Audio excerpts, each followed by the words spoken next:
जिस तरह हमने प्रोसीजर में इन टाइप का पैरामीटर देखा था, आउट टाइप का पैरामीटर देखा था, बिल्कुल फंक्शन में वैसे ही दोनों इन और आउट एज इट इज मौजूद है with the same specification, same definition, there is nothing new.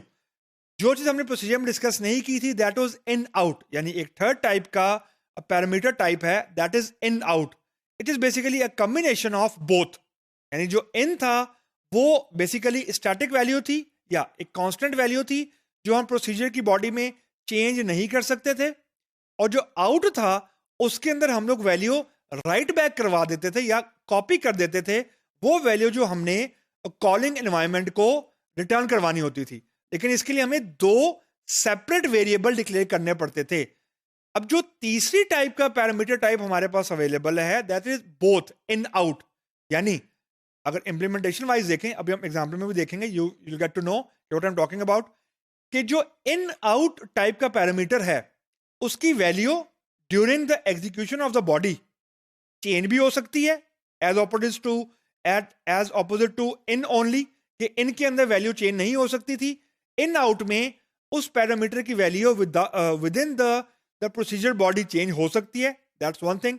Second thing कि हम उस वेरिएबल के अंदर जिसकी पैरामीटर टाइप इन आउट है उसमें वैल्यू कॉपी करवा सकते हैं जो हमने कॉलिंग एनवायरनमेंट को रिटर्न करवानी है। मतलब पहले हमें अगर कोई वैल्यू पास करनी होती थी तो हम एक वेरिएबल डिक्लेयर करते या एक पैरामीटर डिक्लेयर करते थे जिसकी टाइप होती थी इन, और जिस तरह की वैल्यू हमें रिटर्न करवानी होती थी उस तरह की वैल्यू रिटर्न करवाने के लिए हम एक और वेरिएबल डिक्लेयर करते थे जिसकी पैरामीटर टाइप होती थी आउट। यानी हमें दो बेसिकली मिनिमम वेरिएबल चाहिए होते थे जब हमने वैल्यू कोई पास करनी होती थी या वैल्यू कोई रिटर्न करनी होती थी। Now with the availability of in out we can use one parameter type and we will have the functionality of both. How we can have the functionality of both? कि value जो हम पास कर रहे होंगे function के अंदर वो value अगर उस पैरामीटर की पैरामीटर टाइप इन आउट है यानी बोथ है तो वो उस पैरामीटर की value with in the execution with in the body of the function update भी हो सकती है, चेंज भी हो सकती है। यानी नाउ दैट पर्टिकुलर वेरिएबल या पैरामीटर टाइप जो इन आउट है it's no more a constant. अब वो कांस्टेंट नहीं है जिस तरह इन में था। एंड लाइकवाइज जो हमारा आउट वेरिएबल था उसमें हम वैल्यू राइट बैक करवा देते थे। इन आउट के केस में we can use the same variable जिसको हम इनपुट के तौर पर रिसीव कर रहे हैं, यानी इनपुट पैरामीटर के तौर पर रिसीव कर रहे हैं फंक्शन में, उस ही पैरामीटर को या उस ही वैल्यू को, उसी वेरिएबल को हम during the execution of the body as a out parameter भी यूज कर सकते हैं। यानी same variable can be used to pass the value into the function and returning a value from the function.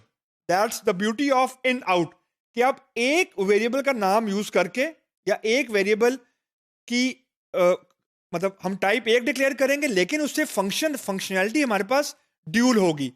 ये in out की functionality है। And जिस तरह इन में था आउट में था values were pass by reference, इसका मतलब ये था कि यानी सॉरी पास बाय वैल्यू था, इसका मतलब ये था कि हमारे पास एक लोकल कॉपी आ जाती है हमारी फंक्शन की डेफिनेशन में।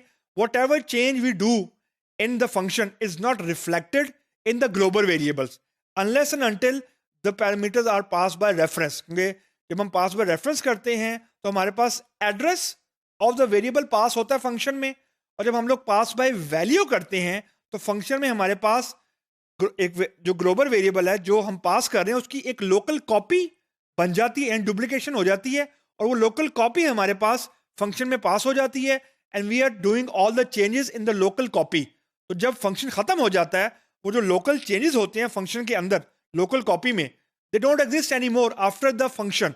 तो जो ग्लोबल हमारे पास वेरिएबल होता है या जो ग्लोबल कॉपी होती है वो अपनी वैल्यू बिल्कुल वैसे ही मेंटेन करती है जैसे फंक्शन की कॉल से पहले थी। तो लेकिन ये एक डिफरेंट डिबेट है। अभी सिर्फ ये बात आपने रखनी है कि इन और आउट टाइप के पैरामीटर में we can assign the value to the parameter also and we can return the value to the calling environment by using the same variable type और द सेम पैरामीटर नेम।